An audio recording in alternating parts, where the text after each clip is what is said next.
Vancouver में आतिफ का मैंने एक इंटरव्यू किया and he was like that I miss you guys, I miss Bollywood. बड़ा खूबसूरत दौर था वो। उस दौर में बहुत सारे नए आर्टिस्ट भारत ने उनको अपनाए। हमने अपने करियर की शुरुआत साथ में की।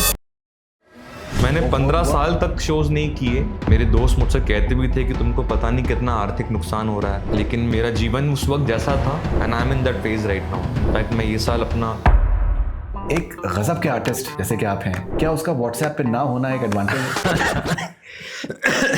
How much of happiness has Palak added to your life? Palak के बहुत सारे पहलू है। मुझे लगता है कि एक सीरीज में उसी पे करना चाहूँगा आपके साथ। हमारे पास बहुत वक्त है, आप सुनाइए। एम बुलाती हैं आपको? हाँ जी।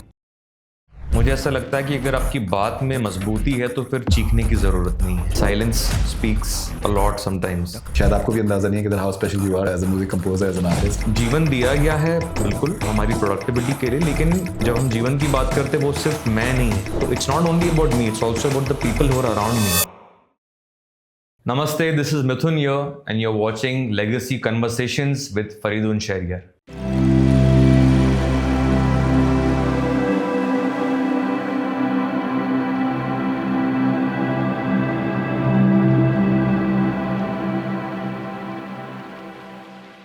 बहुत से म्यूजिशियंस को मैं जानता हूँ, मैं बहुत से म्यूज़िक कंपोजर्स को मैं जानता हूँ, लेकिन सर्टेन म्यूज़िक कंपोजर्स हैं जो अपने क्राफ्ट को एक आर्ट फॉर्म समझते हैं, बहुत ही शिद्दत से उसको आर्ट फॉर्म समझते हैं। They consider themselves as an artist. They don't talk about it, उतना बात नहीं करना पसंद करते हैं, लेकिन वो एक आर्टिस्ट्री जो है उनकी शख्सियत में, उनके काम में ऐसे नुमाया होती है एज इफ कि पानी बह रहा हो और उस पानी को आप रोक नहीं सकते हो। मेरे साथ में आज मिथुन है on this very special Symbian health presence legacy conversation. बहुत बहुत शुक्रिया आपका मुझसे बात करने के लिए। बहुत आभार आपका, आपने मुझे बुलाया। मेरा एक आपसे सवाल है, थोड़ा सा लाइटर वेन में है शुरू में जी, कि एक गज़ब के आर्टिस्ट जैसे कि आप हैं, क्या उसका व्हाट्सएप पे ना होना एक एडवांटेज है?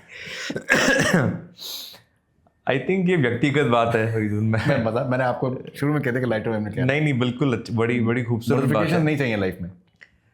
देखिए वो भी बड़ी जजमेंटल बात हो जाएगी अगर मैं उसको कहूँ, क्योंकि हाँ, बहुत सारे लोग हैं भी और उनके लिए वर्क भी करता है। Right. मेरे लिए मैं प्रथम रूप से प्रेफर करता हूँ कि मैं ना रहूँ, एंड वो मेरे लिए वर्क करता है। Right, but you believe in the fact that कि दैट आप जो एक जिस तरीके का एक तामझाम है दुनिया का, जी, आप मुझे लगता है कि प्रेफर ये करते हैं कि किसी नदी के पास बैठ के आप जो है ज़िंदगी की और नेचर की आप म्यूज़िक को आप जज्ब करते रहें, उसको रिक्रिएट करें। मुझे लगता है फरीदुन की कोई भी क्राफ्ट जो होता है वो हमारे बाहर इन्फ्लुएंसेस होते हैं, लेकिन उसकी जो जड़ें हैं वो आपके भीतर है।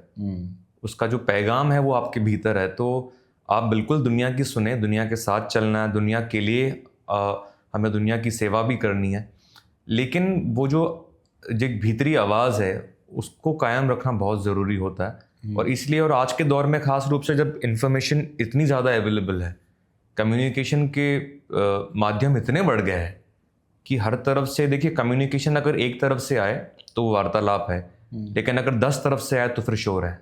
वाह। तो उसको नियंत्रण में रखना बहुत ज़रूरी है। राइट। आपने इंडिविजुअलिज्म का आपने जिक्र किया अपने और भी इंटरव्यूज़ में, आप इंस्टाग्राम पे भी मैं देख रहा था एक पोस्ट आपने जिक्र किया कि individualism is important for you. उसके अलावा इम्परफेक्शन जो है आपको लगता है कि बहुत ज़रूरी है जी, एक टाइमलेस में भी म्यूज़िक के लिए या टाइमलेस आर्ट के लिए फॉर एग्जांपल। जी, कुछ थोड़ा सा अगर आप इसके बारे में बताना चाहें, बिकॉज ये सारे जो आपने बातें करी हैं ये किसी भी एक ग्रेट आर्टिस्ट में ये हमेशा देखी गई हैं। एंड चाहे आप कहें ना, लेकिन ये है कि that you consider yourself and you believe in being an artist more than a commercial music composer. I mean, it's difficult to define the two in that sense, क्योंकि I am a part of a fraternity and I'm very proud part of the Indian film industry and the Indian music industry in that sense.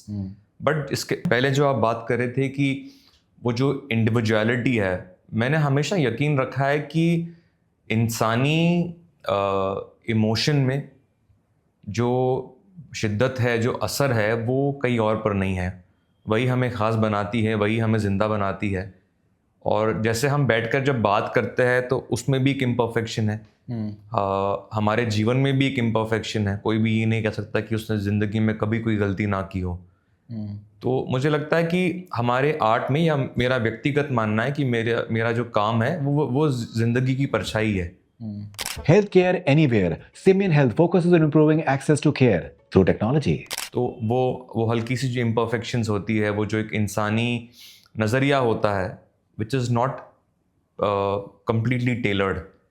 मैं ये नहीं कहता हूँ कि मेरा संगीत सर्वश्रेष्ठ है, लेकिन वो जो इम्परफेक्शंस को सामने रखने में मुझे कोई हिचकिचाहट नहीं है। और मेरे सुनने वालों ने मेरा साथ दिया है। लगभग 20 साल हो जाएंगे मुझे बॉर्डर 2 के साथ जी। तो मुझे लगता है कि जिस किस्म से मेरे संगीत को लोगों ने सराहा है, उसे कंज्यूम किया है, कनेक्ट किया है, उसके साथ रोए हैं लोग, हंसे हैं लोग, तो मुझे लगता है कि वो जो मेरी विचारधारा है कहीं ना कहीं कनेक्ट की है लोगों के साथ। राइट।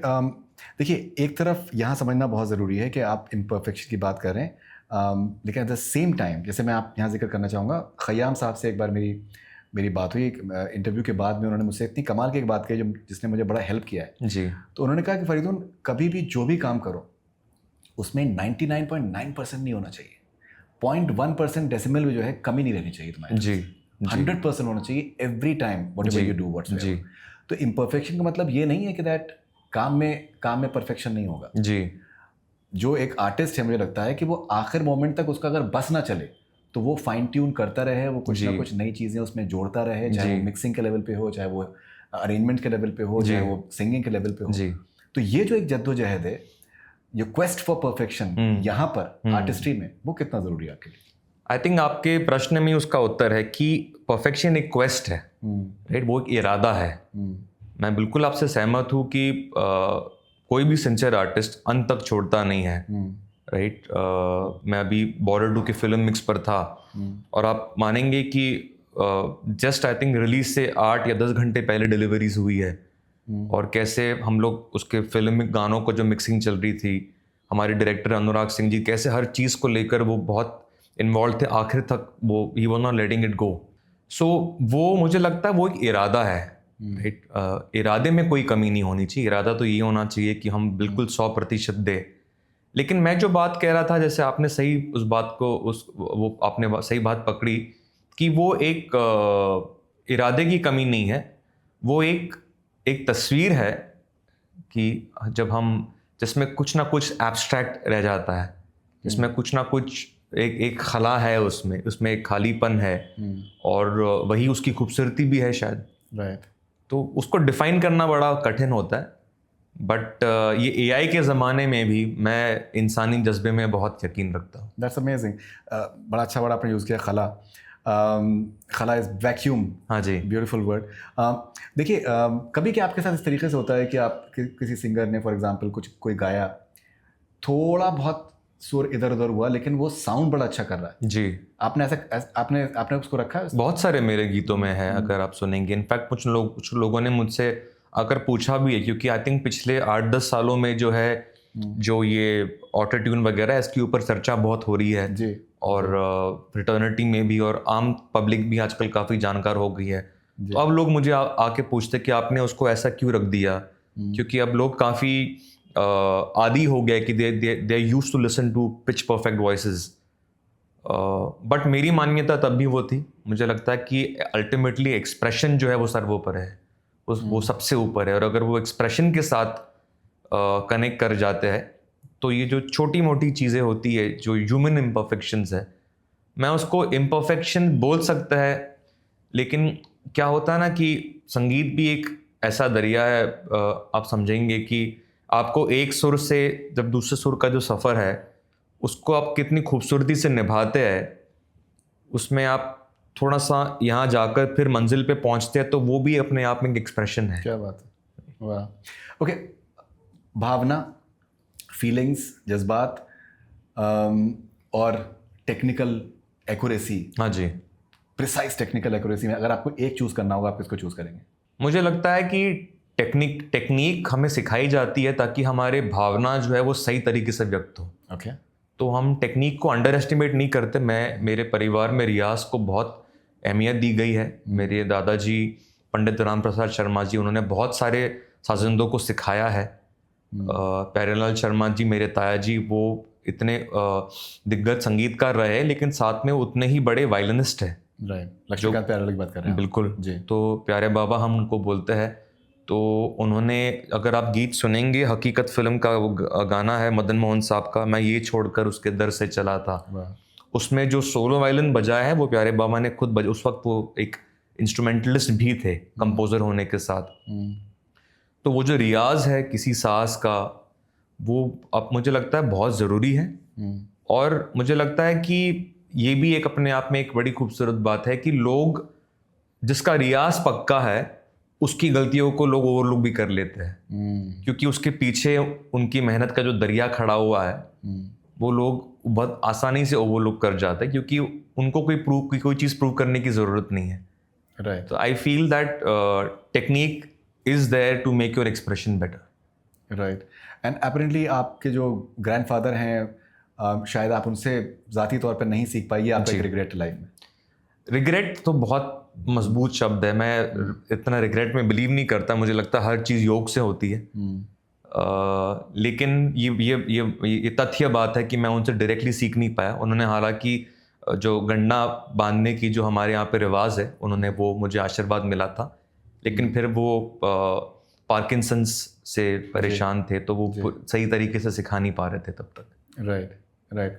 ओके, आपने अपने करियर के बहुत ही शुरू में आपने बहुत ही पेचीदा अपने गाने आपने कंपोज किए, तो से नैना फॉर एग्जांपल, मौला मेरे मौला जी। मुझे आज भी याद है कि अनवर जब रिलीज़ होने वाली थी जी, मैं उस वक्त एक ये वेबसाइट थी indiaglitz.com, तो वहाँ पर मैं I was heading that in Mumbai, and मैंने जब ये एल्बम सुनी तो मुझे इतना इम्पैक्ट हुआ था उन गानों का, बिकॉज देवर बड़े बड़े बहुत ही इलेबरेट गाने हैं इन टर्म्स ऑफ जो ऑर्केस्ट्रेशन है, और जो द फैक्ट समन सो यंग कि इतना उस लेवल की संजीदगी को लेके आ पाना। मेरे एक दोस्त हैं, दानिश नाम है उनका, दानिश धांसी, तो उन्होंने कहा कि मौला मेरे मौला के जो रील्स आज के टाइम पे इतने बनते हैं, which is so amazing that people relate to those songs as well.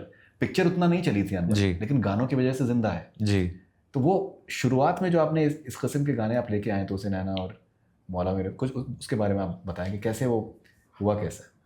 I think वो एक मेरे अंदर एक पुकार थी। मैं बचपन से संगीत करना चाह रहा था। मैंने लगभग 10 साल की उम्र में संगीत सीखना शुरू किया। By 16 I was very clear कि मैं भारतीय फिल्मों में संगीत करना चाहता हूँ बतौर संगीतकार। एंड आई वॉज अराउंड 19 जब मैंने इन गानों के ऊपर काम किया। मुझे लगता है कि एक्सप्रेशन का एज से वैसे डायरेक्ट ताल्लुक नहीं होना चाहिए। अगर आपके पास किसी चीज़ का कन्विक्शन है और अगर आप उसको एक आकार देने की क्षमता रखते हैं, अगर आपके अंदर वो हौसला है जो मुझे मेरे बुज़ुर्गों से मिली। आई मीन प्यारे लक्ष्मीकांत प्यारेलाल जी भी बहुत युवक थे वो जब उन्होंने पारसमणि का संगीत किया। सम एक्सेप्शनल सॉन्ग्स इन दोस्ती, ऑफ कोर्स, राइट। मिलन कितना, it was such an intense topic, but they were also very very young. And my father himself, he was a professional violinist at the age of 14 ji. Naresh Sharma ji. तो मुझे लगता है ये मुझे विरासत में ये विचारधारा मिली, ये सोच मिली कि अपने उम्र के पीछे छुपो मत। वाह। उसको, आपको अगर एक सोच है, एक विचार है, तो हौसला रखो। और मुझे सही लोग भी मिले, मेरे डायरेक्टर्स मनीष झा जिन्होंने अनवर बनाई, उन्होंने मुझे बहुत वो प्लेटफॉर्म दिया कि मिथुन तुम जो करना चाहते हो। मौला मेरे मौला लगभग 7 मिनट का गाना है, दो से नैना लागे 9.5 मिनट का गाना है। तो उन्होंने मुझे उस वक्त इंटिमिडेट नहीं किया कि नहीं तुम अभी युवक हो, तुम नहीं समझते हो, गाने छोटे होने चाहिए, जो आजकल एल्गोरिदम्स की बात चलती है, रील्स की बात होती है। हाँ जी, रील्स की। तो मुझे सही लोग भी मिले, जो मेरे प्रोड्यूसर्स भी थे, राजेश सिंह जी जिन्होंने फिल्म बनाई, बड़े संगीत के बहुत शौकीन और आर्टिस्टों की बहुत कदर करने वाले व्यक्ति है। तो मुझे लगता है उससे मुझे बड़ा प्रोत्साहन भी मिला कि जो मेरी विचारधारा है मैं उसको स्पष्ट तौर से आगे रख सकूं। राइट। मौला मेरे मौला में 1.5 मिनट का शुरू में इंटरल्यूड, म्यूजिकल इंटरल्यूड है। हाँ जी। आज के टाइम पे आप इमेजिन कर सकते हैं कि प्रोड्यूसर्स उसको अप्रूव करेंगे, सबसे लगे? पता नहीं, शायद अभी शायद वो विचारधारा हो ना हो, आई एम नॉट श्योर। ज़रूरी नहीं कि हर बार वही सही रास्ता हो। तुम ही हो का जो इंट्रोडक्शन है वो आई थिंक लगभग 10 सेकंड का है, एक पियानो का रिफ है, और इमिडिएटली हम तेरे बिन शुरू हो जाता। तो वो भी आई वॉज नॉट, वो मेरी that was my natural instinct. तो हर गीत एक अलग रास्ता मांगता है, बट कोशिश तो मेरी यही रहेगी कि अगर आज किसी गाने का इंट्रो मुझे लंबा रखना हो तो मैं उसके लिए लड़ूं। क्या बात है, दैट्स ब्यूटिफुली सेड। बस एक पल, जैसे अभी हम लोग थोड़ी देर पहले बात कर रहे थे कि वो गाने और वो म्यूज़िक जो है वो आज भी ऐसा लगता है कि बिल्कुल जैसे कि अभी बनाए गए हों। म्यूज़िक प्रोडक्शन की बात करें और के की आवाज़ जी। फर्स्ट मेमोरीज ऑफ बस एक पल and how special is it for you? I mean अगर हम बस एक पल की बात करते हैं फरीदुन, मेरे लिए बहुत स्पेशल है क्योंकि वो एल्बम अनवर से पहले रिलीज़ हुआ था जी। और उसमें मेरे 2 गाने थे, बस एक पल टाइटल ट्रैक और तेरे बिन। तो ये वो गीत थे जो बतौर संगीतकार and as an original composer पहली बार बाहर आए एंड मेरा जो एक्सप्रेशन था वो लोगों ने सुना। और जिस किस्म का रिस्पॉन्स था उस एल्बम को था, मेरे लिए वो एक ड्रीम कम ट्रू मोमेंट था, क्योंकि मेरा ख्वाब हमेशा यही था कि मैं म्यूज़िक करूं और लोगों को सुनाऊं। ये नहीं था कि मुझे पॉपुलर होना है, या उस वक्त तो सोशल मीडिया का ज़माना भी नहीं था। तो मेरा मकसद बहुत साफ था कि मुझे संगीत करना है और लोगों को सुनाना है कि मैं म्यूज़िक ऐसे सोचता हूँ, ऐसे करता हूँ। और जब वो गाने बड़े मशहूर हुए और उस वक्त ऑटो का ज़माना था, उस वक्त वो एक दौर था, it was slight fade out कि ऑटो में हिंदी गाने बहुत बजा करते थे। तो मैं गाड़ी चला रहा और बाजू वाली ऑटो में मेरे गाने बज रहे और लोग उसको सुन रहे और उसका आनंद ले रहे। ये अपने आप में बड़ी फुलफिलिंग बात थी। मुझे वहीं पे लगा कि I actually for a moment felt कि हाँ, मैं इसी पल के लिए मैं पैदा हुआ हूँ और ये मुझे सब कुछ हासिल हो गया है।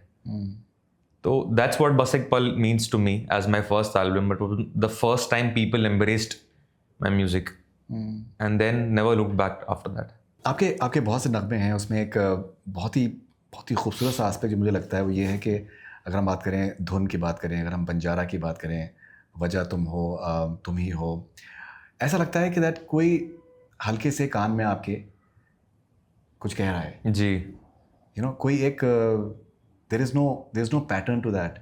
एंड जो आपका मिनिमलिस्टिक म्यूज़िक अरेंजमेंट है उसके बारे में बाद में आऊँगा, लेकिन ये जो एक सोच है ना कि दैट मुझे लगता है कि रोमांस का इतना खूबसूरत ये अंदाज है जी, because romance has to be very personal, it has to be very intimate and very personal, of course. And if it can be poetic, सोने पे सुहागा है। हाँ जी। और यहाँ पर पोएटिक भी है, पर्सनल भी है, इंटीमेट भी है एंड पैशनेट भी है। Passionate in a very unique manner, in a very romantic manner, conventionally romantic manner. Right. वो कैसे आप पैदा कर पाते हैं? बिकॉज मैंने किसी भी कंपोजर को इस तरीके की का एक इमोशन क्रिएट कर पाना या मूड क्रिएट कर पाना मैंने तो नहीं सुना। देखिए, मैं ये नहीं क्लेम करूँगा फरीदुन कि मैंने इसके ऊपर कोई बहुत बड़ा रिसर्च किया है या तब जाके मैं इस डॉक्ट्रिन तक पहुँचा हूँ जी। ये तो बड़ी सरासर झूठ बात होगी। इसके पीछे यही है कि मुझे लगता है कि मुझे जो सिखाया गया है वो ये है कि अगर आपके संगीत में आपका व्यक्तित्व शामिल नहीं होगा तो वो कभी यूनिक नहीं हो पाएगा। और ये बात मैंने बहुत बचपन में सीख ली थी, ठान ली थी कि मैं संगीत में अपने व्यक्तिगत विचारों को ज़रूर ढालूँगा और मैं एज अ पर्सन जैसा हूँ। शायद वही बात बाहर निकल के आती है कि मुझे ऐसा लगता है कि अगर आपकी बात में मजबूती है तो फिर चीखने की ज़रूरत नहीं है। क्या बात। वो अल्फाजों में, उसके पैगाम में अगर लोहा है तो फिर वो अपने आप में अपनी मंजिल तक पहुंच ही जाएगा। तो शायद यही विचारधारा है, क्योंकि जब मैं कोई धुन बनाता हूँ, जब मैंने तुम ही हो की धुन जब मेरे जहन में आई थी, मुझे याद एक दोपहर का समय था और कहने के लिए आशिकी 2 का टाइटल सॉन्ग था, लेकिन उसके अंदर जो एक बहुत अंडरस्टेटेड कोरस था, इनफैक्ट उसकी जो स्थाई है वो ऊपर है, हम तेरे बिन यहाँ से शुरू होता है और ऊपर के साथ वो उसका हाईएस्ट नोट है और यहाँ पे तुम ही हो जो है वो गम अप है तो वो नीचे है। तो कोरस लाइन गाने का नीचे इन टेक्निकल सेंस। तो मुझे लगता है कि ये चीज़ें टेक्निकल तो मैं ज़्यादा लोगों को मैं वो नहीं करना, कंफ्यूज नहीं करना चाहूँगा, लेकिन वही वाली बात है कि वो जो साइलेंस, एक इनहेरेंट खामोशी है मेरे अंदर, मुझे लगता है वही चीज़ है जो मेरे गानों में निकल के आती है और लोगों ने उसे एक्सेप्ट किया, ये लोगों की मेहरबानी है। नहीं, आई थिंक लोगों की मेहरबानी है, अब लोगों पे आपने आसान किया है। Banjara, Healthcare anywhere. Simian Health focuses on improving access to care through technology. क्या बंजारा का जो कॉन्सेप्ट है बंजारा का, फॉर एग्जांपल जिप्सी एंड क्या हम कह सकते हैं कि ये मिथुन की पर्सनालिटी भी है? आप अपने आप को क्या एक बंजारा मानते हैं? Someone who is a traveller and who is in search for a deeper meaning in life, because you write as well, आप शायरी आप लिखते भी हैं, लिरिक्स लिखते भी हैं। जी, मुझे लगता है फरीदून कि हम सब यहाँ पर मुसाफिर हैं। वाह। कोई व्यक्ति नहीं है धरती के ऊपर जो मुसाफिर ना हो। हर व्यक्ति किसी ना किसी खोज में है। अलग अलग हमारे सफ़र हो सकते हैं, लेकिन हम हर दिन बदल रहे हैं। हर दिन हम कहते हैं ना, आजकल वो जो मल्टीवर्स का कॉन्सेप्ट है, I think we are at a different place in a different multiverse every day, you know. और हमारे विचार, हमारे ख्याल, हमारे जो एक मनोस्थिति है, वो हर दिन अलग अलग जगह पर हमें ले जाती है। और आई थिंक उस सफ़र को अपने संगीत में बाहर लेकर आना, वो अपने आप में एक बड़ी ऑनेस्ट बात भी होती है। And talking about Banjara, I feel वो जो ख्याल था, मुझे एक्चुअली मोहित सूरी ने प्रेरणा दी थी उसके लिए, कि हर व्यक्ति के लिए मोहब्बत जो है वो शायरी नहीं होती। हर व्यक्ति के लिए मोहब्बत जो है वो रोमांस नहीं है। बहुत सारे लोग के लिए जब कोई व्यक्ति उनके जीवन में आता है या आती है, तो वो क्या कोशेंट लेकर आता है, ये वो दो लोग ही जानते हैं। बहुत सारे लोगों के लिए प्रेम ये नहीं कि हम जाके गुलदस्ता किसी को दे। बहुत सारे लोगों के जीवन में वो उतना रंग ही नहीं है कि, या उतना समय ही नहीं है कि वो जाके अपने माशूका के लिए जाके गुलदस्ता खरीदे। या कई बार जिम्मेदारियाँ इतनी होती है कि उस ना समय होता है, ना आर्थिक स्थिति उसकी इजाज़त देती है। लेकिन कोई अगर मजदूर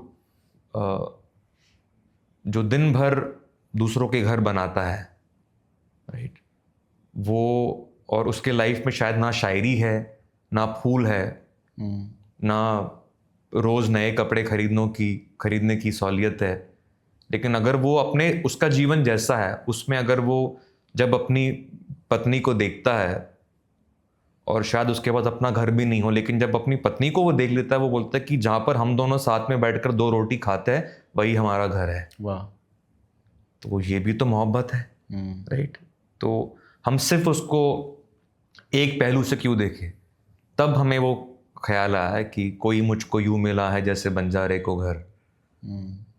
तो जिसको हमने आगे फिर मलंग में उसको और भी हमने एक चेहरा दिया कि चल घर चले मेरे हमदम।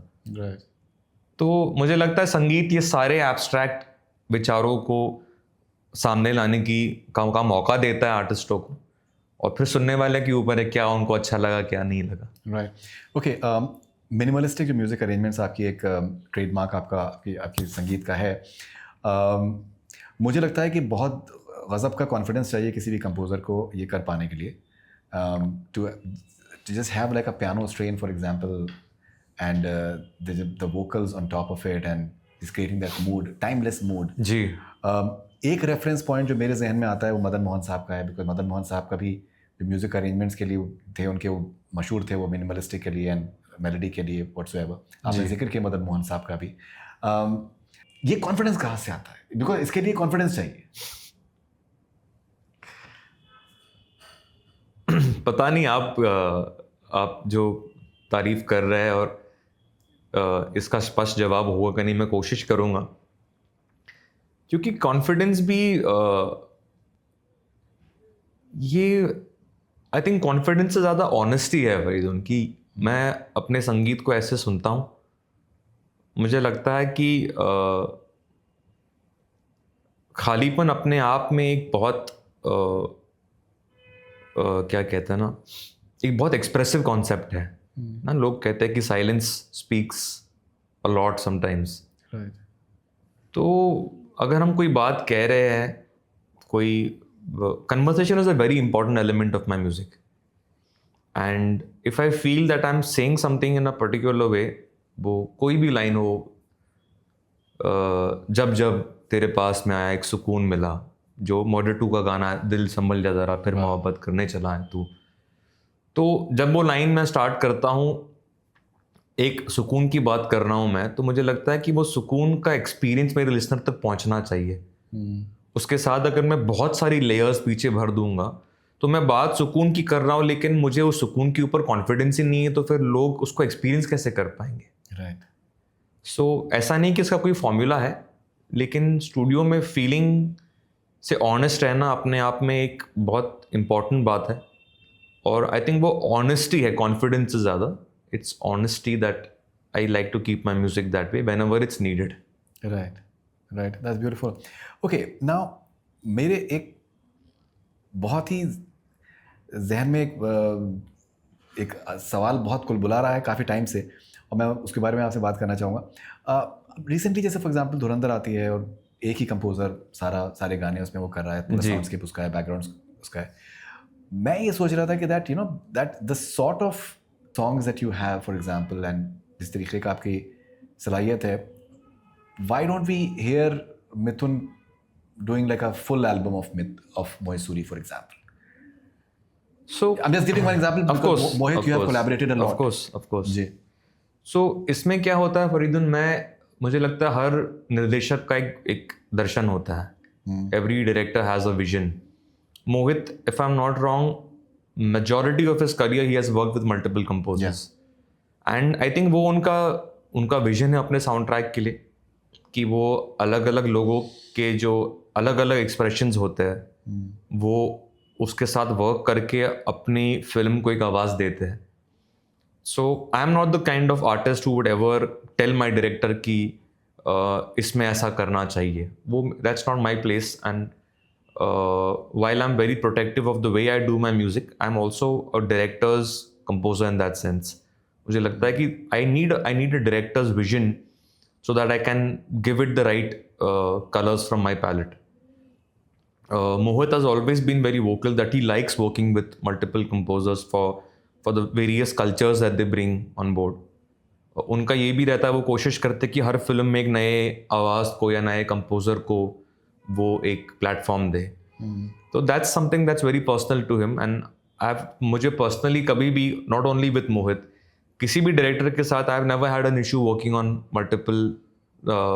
Multiple composer sound tracks. Anwar was a shared sound track, Bas Ek Pal was a shared sound track, Aashiqui 2, Murder 2, Sanam Re, Half Girlfriend, Kabir Singh right with Sandeep Vanga as well.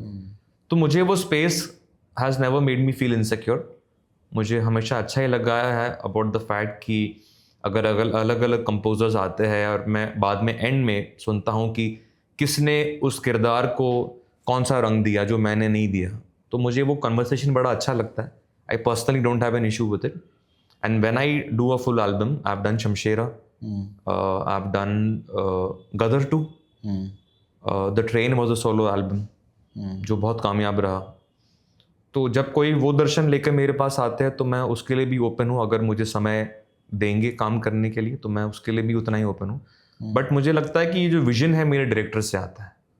Right, okay, but you don't feel that maybe a composer should also push for it, because there are composers like Anu Malik ji, for example, for the longest period of time he has literally hustled to get work at the same time, to get full albums as well. हाँ जी, that ways, and he's got as well. So उसमें जो आपके fans हैं जी, आपने जितने भी आपने सारे गाने जो बताए, आपने एक से एक कमाल के गाने हैं। मतलब कबीर सिंह, मैं सुबह में गाना सुन रहा था, and I was like, this is fascinating. जी, लेकिन जो आपके फैंस हैं, जैसे ये आई हैं, हर्षा आई हैं न्यू जर्सी से, हाँ जी, तो they would want to listen to Mithun albums. उनके लिए अगर कोई फिल्म आ रही है तो they want like a complete Mithun stamp, जी, various palettes. So from that point of view at time सोचते हैं आप? नहीं, I completely respect that fact. मुझे लगता है artist to artist it differs very dune, क्योंकि I have a lot of respect for all the people who work that way और जो कंसिस्टेंटली एल्बम्स डिलीवर करते हैं। बिकॉज मुझे पता है कि कितना एक आर्टिस्ट और एक कंपोजर कितना इन्वेस्ट करता है एक एल्बम के पीछे। तो I have a lot of respect for that. मेरे लिए पर्सनली भी ऑल्सो है, मैंने कभी मना तो किया ही नहीं है। Whenever people have come to me, जब लोग मेरे पास आए हैं कि हम चाहते हैं कि पूरी एल्बम आप करें, I did couple of years back I did a film called सलाम वेंकी, जो रेवती जी ने बनाई थी जी। बहुत सेंसिटिव फिल्म थी, एक ट्रू स्टोरी के ऊपर, बहुत सेंसिटिव एल्बम थी, may be not the most commercially penetrative albums, but उसके ऊपर काम करके मुझे बहुत तसल्ली हुई and I did I think 5 or 6 songs on the album. और आज भी लोग मुझे बहुत सारे ईमेल्स उस साउंड ट्रैक के लिए भी आते हैं। राइट। तो जब मंजर सही हो, जब दर्शन सही हो, तो मैं उसके लिए भी बिल्कुल भी ओपन हूँ। पर अगर कोई व्यक्ति मेरे पास आए और मुझे ये कहे कि मिथुन, मुझे लगता है ये सिचुएशन में I want a Mithun song, और एक दूसरी सिचुएशन है जो which I feel that I want to work with somebody else for that, तो मैं वहाँ पर इम्पोज नहीं करना चाहूँगा कि नहीं ये भी, I think that would be a little out of character for मी।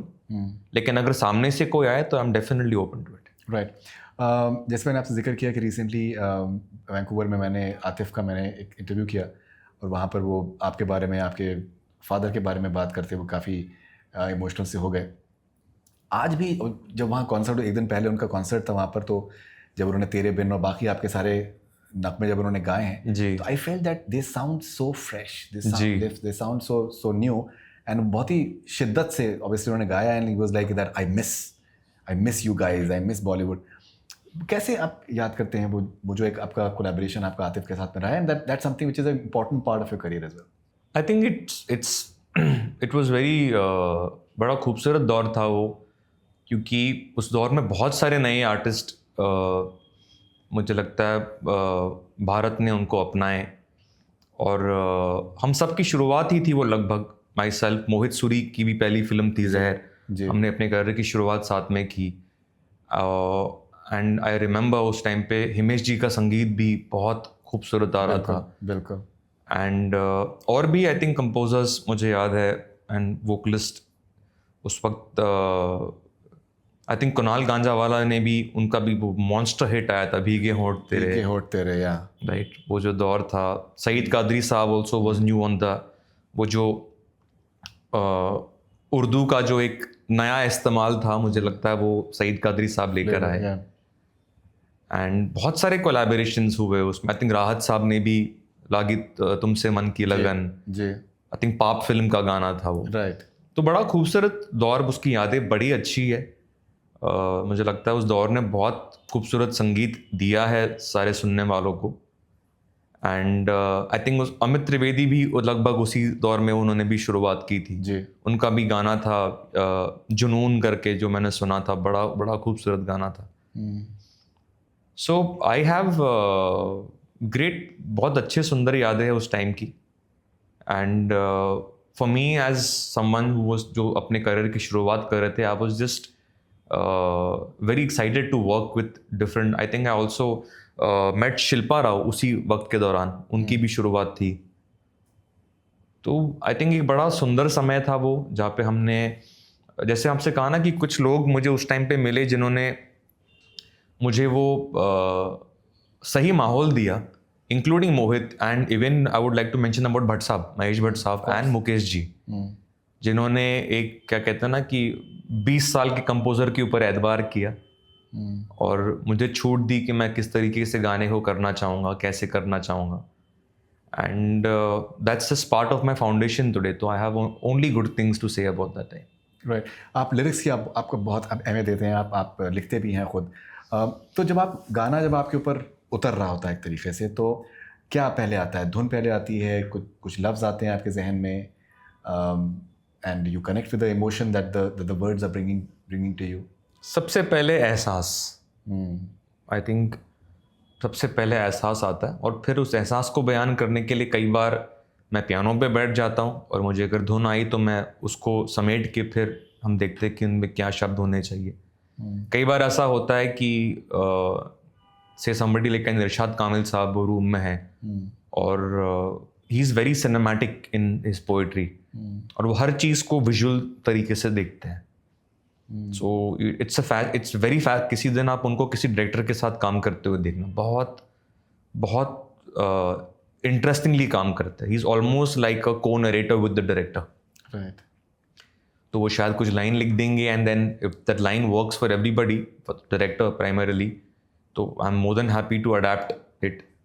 जैसे बॉर्डर 2 का जो गाना है मिट्टी के बेटे, जिसको लोग अभी इतना पसंद कर रहे हैं, वो पूरा लिखावट पे धुन बनी गई है।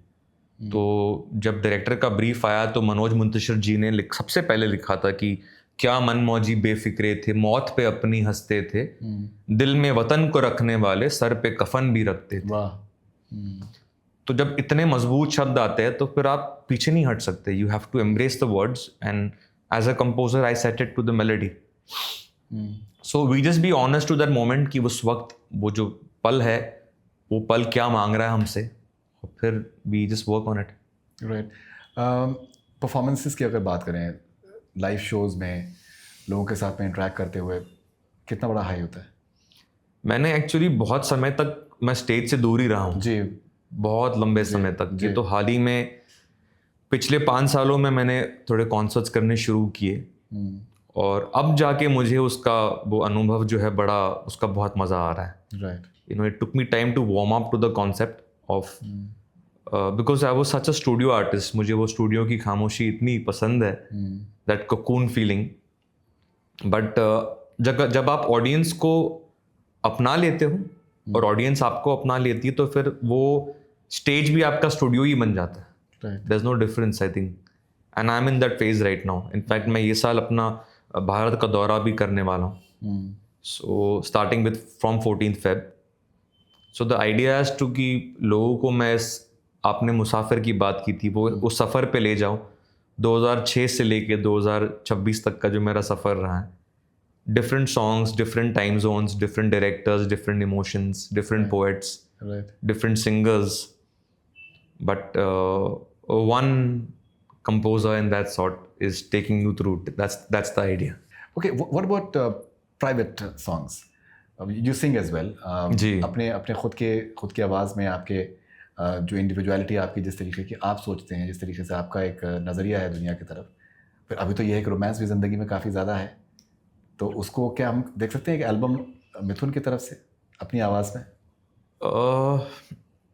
May be not immediately. मुझे लगता है कि वो सही पैगाम, क्योंकि मैंने 1-2 प्रोजेक्ट्स किए थे। आई डिड इंतज़ार with Arijit and Mohit, and उसके बाद एक और मैंने I did something with Vishal Mishra couple of years back. पर मुझे लगता है कि अभी मैं थोड़ा वेट करना चाहूँगा, पूरी तरीके से उसका ख्याल जब मेरे पास हो, एक पैगाम हो, एक क्या वर्ड यूज़ करूँ मैं, एक तड़प जब होगी ना कि नहीं ये तो करना ही है। क्योंकि बहुत सारे लोग आते हैं, आपकी बॉडी ऑफ वर्क देखकर लोग कहते हैं कि ये तो बिल्कुल वर्क करेगा, बट वो फिर कहीं ना कहीं एक प्रपोजल बन जाता है। हाँ, तो मैं उससे प्रपोजल तो आपको सूट ही नहीं करता, बिकॉज आपकी जिस तरीके की शख्सियत है जी, तो वो तो आपने देखिए क्या है कि आपने अब जाके शोज़ करना शुरू किया है। The whole idea is a lot of musicians वो गाने करते ही इस वजह से हैं कि शोज़ मिलेंगे। जी, आपने किया ही नहीं उस तरीके से। नहीं। That is an antithesis. मैंने 15 साल तक शोज नहीं किए, और उसकी वजह से मैं आपके दर्शकों को बोलना भी चाहूँगा कि मेरे दोस्त मुझसे कहते भी थे कि तुमको पता नहीं कितना आर्थिक नुकसान हो रहा है। एग्जैक्टली। लेकिन मेरा जीवन उस वक्त जैसा था, आज अगर मेरा जीवन अलग है, आई एम रियली हैप्पी, लेकिन उस वक्त भी जैसा था, मैं बहुत खुश हूँ। मुझे याद है कि वॉक्सवैगन गाड़ी मैं चलाया करता था, एंड मैं आज भी I keep telling my family कि मेरी जो सबसे खूबसूरत यादें उसी गाड़ी में है। I still I could drive a different car today, but वो जो खुशबू थी उस गाड़ी में, वो जो एहसास था, दैट्स इररिप्लेसेबल। क्या बात है, that's beautifully said. Okay, how much of happiness has Palak added to your life? So मेरी उनसे बात हुई अभी कुछ दिनों पहले भी, आपके साथ में भी बात हुई थी जी। बहुत इज्जत करती हैं आपकी भाई जी, कि उनके लिए खाना बनाना अच्छा लगता है, मुझे ये अच्छा लगता है बहुत ज़्यादा। एम बुलाती हैं आपको? हाँ जी। फ़ोन आया था आपका जब हमारा कॉन्वर्जेशन हो रहा था। तो पलक के बहुत सारे पहलू है, मुझे लगता है कि एक सीरीज में उसी पे करना चाहूँगा आपके साथ। हमारे पास बहुत वक्त है, आप सुनाइए। But coming back specific to your question, I think जीवन में उत्सव का मतलब ही मैंने पलक से सीखा, उनके जीवन को देखकर। क्या बात, उत्सव, वाह। आई फील कि मैं जिस तरीके से अपने जीवन को मैंने जिया है और मुझे उसका कोई रिग्रेट भी नहीं है. Passion and output was all that meant to me. मुझे लगा था कि जीवन मिला है एज एन आर्टिस्ट, ये मौका मिला है एक संगीतकार होने का, और करोड़ों लोगों में से बहुत चुनिंदा लोगों को मिलता है. तो अपनी पूरी जी जान लगा दो इसमें, और कुछ करने की ज़रूरत नहीं, और कुछ सोचने की ज़रूरत नहीं है. और आज भी मेरी विचारधारा वो है, लेकिन पलक ने मेरे जीवन में जो विचार लाया है वो ये है कि जीवन दिया गया है बिल्कुल हमारी प्रोडक्टिविटी के लिए, लेकिन उसमें उत्सव का रंग होना बहुत ज़रूरी है. आई थिंक बिल्कुल. तो वो मैंने उनके जीवन में देखा, और मैंने देखा कि उनके प्रोडक्टिविटी में कोई कमी नहीं है. When she is on the mic, when she is in the studio, when she is doing her riyaz, वो एकदम पत्थर के समान है. She is bang on, and when she is living life, she is equally committed to that moment. तो और मैंने देखा कि it makes so much of a difference, क्योंकि जीवन सिर्फ, जब हम जीवन की बात करते हैं, वो सिर्फ मैं नहीं है. वाह.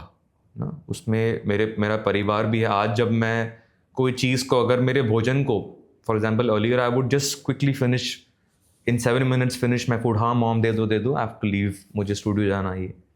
But today when I take time and I sit down and have a chat with my mom, और when I enjoy my food also a little more, जो भी हो, भले वो घर की दाल रोटी क्यों ना हो, तो उससे मेरी माँ को भी बड़ी बड़ी शांति मिलती है. वाह. राइट. तो it's not only about me, it's also about the people who are around me, and together we amplify this celebration. तो ये चीज़ मैंने पलक से सीखी, about many thing that I have learn from her. That's amazing. और मैं एक reel देखा था आपकी, और आप और पलक स्टेज पे आप परफॉर्म कर रहे थे, एंड मुझे हमेशा से लगा कि दैट इनकी आवाज़ जो है लता मंगेशकर को बहुत अपना मानती हैं, लता मंगेशकर जी को अपना गुरु मानती हैं. और जब ये गा रही थी उस रील में आपके साथ में, तो श्रुतियों का जो एक इस्तेमाल है इतनी नेचुरली करना, बिकॉज आप स्टूडियो में बहुत कुछ कर सकते हैं, लेकिन स्टेज के ऊपर श्रुतियों का इस्तेमाल करना, वो एक मजा हुआ कलाकार ही कर सकता है. जी. एज एन आर्टिस्ट कैसे देखते हैं आप पलक को? आई have a lot of respect for, और अभी से नहीं, ये पहले से ही है. क्योंकि जब मैंने उनके साथ पहली बार काम किया था आशिकी 2 में जी, तो तुम्हियों का जो फीमेल वर्जन है मैंने उनको सौंपा था जी. मेरी बातों में तेरा जिक्र सदा. तो वो बहुत अहम गाना था मेरे लिए, और उसको it was a lip sync. अगर आप फिल्म देखेंगे तो श्रद्धा स्टूडियो में गा रही है, और आदित्य रॉय कपूर जो है ऐसे कांच में आके उनके पास खड़े हो जाते. बहुत इम्पॉर्टेंट गाना था वो. एंड वो उनको वो गाना देने के पीछे ही वो बात जाहिर होती है कि मुझे कितना एतबार था उनकी गायकी के ऊपर. राइट. मुझे लगता है कि भारतीय सिनेमा में आपने लता जी का नाम लिया. आई फील लता जी की एक विरासत है, और कुछ ऐसे कलाकार हैं जो उस विरासत को लेकर चल रहे हैं, जो लता जी को माँ मानते हैं, गुरु मानते हैं, उनको आधार मानते हैं, और उसमें कुछ नाम हैं. और मुझे लगता है वही विरासत जो है पलक कोशिश कर रही है कि उसको लेकर उनको आगे चले. उसमें गायकी है, उसमें अनुशासन है, उसमें गरिमा है, उसमें मर्यादा है, उसमें वर्क एथिक है, बहुत सारी चीज़ें हैं जो हम लता जी से सीखते हैं. और मैं वो सारी चीज़ों जो है उसका जो वो शिद्दत में पलक के अंदर देखता हूँ. That's amazing. I think on that note, we'd like to just bring this conversation to a pause. I think there's so much more that we can talk as far as you're concerned, and but congratulations for the wonderful journey. Thank you. And please keep on believing in yourself, because शायद आपको भी अंदाजा नहीं है कि how special you are as a music composer, as an artist, and would love to see you publish your poetry if possible. Okay. मुझे अंदाजा है कि आप लिखते हैं, and जी. if possible इसको कभी आप publish कराएं तो would love to read that as well in some form. I will consider it. Thank you for coming today. नहीं, thank you for calling me. Thank you. Thank you. So that was a very, very special conversation with the Mithun. I hope that you enjoy it as much as I enjoyed talking to him, and people who are present in this room, they're absolutely mesmerized, and we want to see that emotion on you guys.